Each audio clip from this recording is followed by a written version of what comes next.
Jr. I said, are you running flat out? He says, no. What we're doing, we're just keeping Raul in sight, and we hope to put him in front because of a quicker pit stop. Gary, you got more?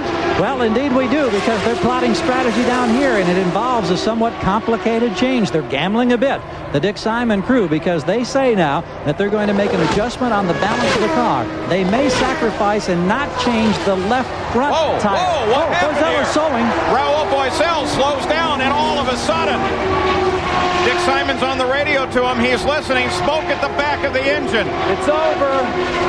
Oh, no.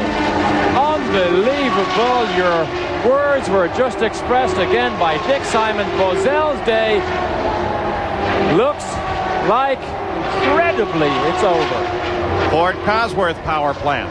We've seen an Ilmore go in the last few laps in Fittipaldi's hands. We now see this one. Al Unser Jr. picks up the lead with his Ilmore. And a fire, that's a turbocharger fire in the back. They should be able to spray that right out. Yeah, but the reason that catches fire is because there's lots of oil in there, and Boesel is probably on the radio right now to Dick, telling him the noises that he heard on that back straight, and this is terminal. Boesel is probably close to tears. If a man ever deserved to win.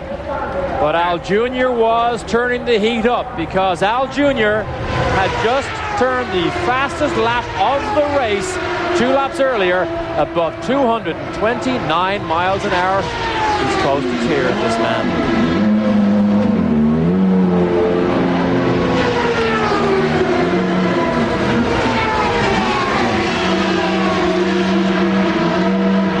So Raul Boesel unstraps and climbs out at the Marlboro 500. Once again, it will not be Dick Simon's day. Gary Gerald. Yeah, we're trying to get position in the chaos here because they were throwing a lot of equipment. Dick Simon, I hate to ask you, but what is the emotion right now? Because I know that disappointment just must retch through your body. It really does. We just lost an engine, Gary. Oh, my. You know, it's a shame because 3 or 4 times this year we should have done good. And the car was good, needed a couple of minor changes, but I think we would have went on to win. You had all their respect today. I know that. Let's go to Jan. Well, while you have the disappointment there, Gary, you have the elation here. Al Unser Jr. in for his final stop. Man, that was quick. Al Unser Jr., boy, I haven't seen a quicker stop here today. And, of course, they didn't really need it now with Boesel dropping out. 12 seconds for Al Unser Jr.'s stop. Routine and smooth. That brings Scott Goodyear into second place. How close do you have to come? But look now what happens here. Scott Goodyear is in second place. If anything should happen to Al Unser Jr., Goodyear, who is now on the lead lap, brings his car down for the last pit stop. But I have to just tell you, I feel so badly for Dick Simon. We clearly heard there the man could hardly speak, and Boesel wonders what you have to do to try and finally win.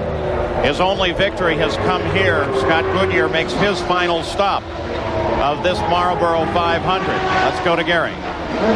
He throws the water bottle out of the cockpit. Chris Griffiths and the company complete the tire change. Still not done with the fueling. That's a little surprising. Now they're ready to roll. 16 plus seconds, Paul. The gravity flow that the Indy cars use takes a little longer. The fuel goes down in the tank.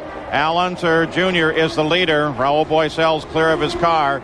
And little Al is now a full lap ahead of second place Scott Goodyear. Dominic Dobson in third place. What a great run for Pac West. Ari Luyendyk in fourth.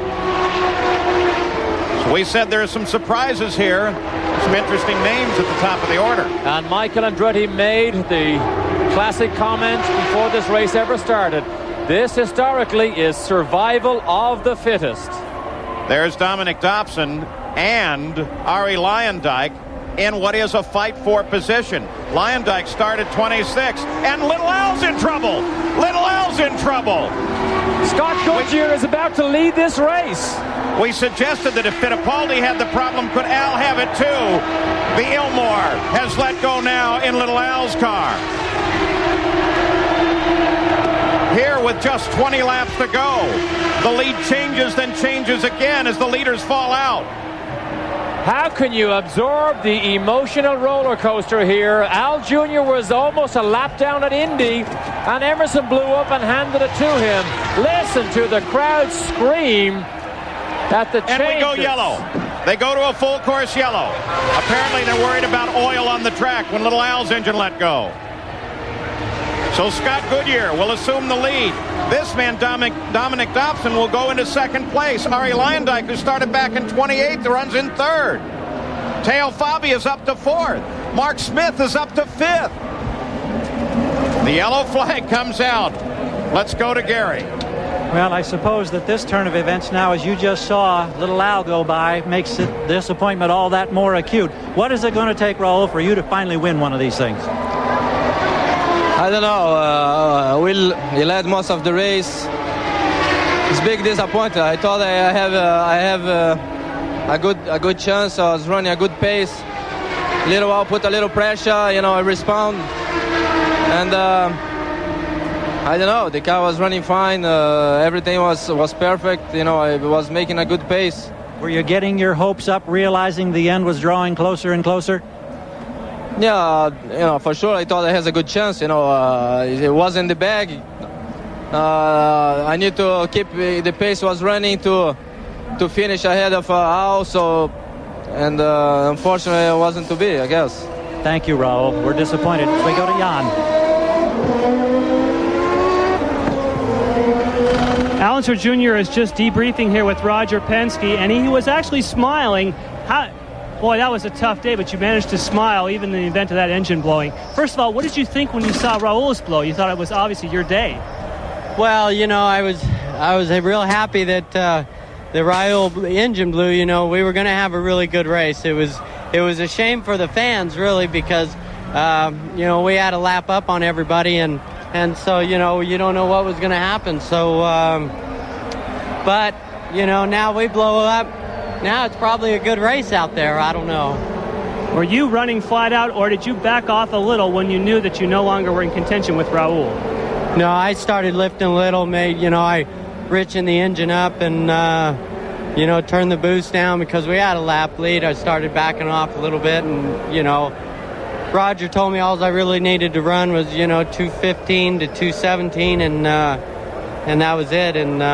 And so that's what I was doing. I was just cruising, really, when it blew. Thanks, Al. Thank you. Paul?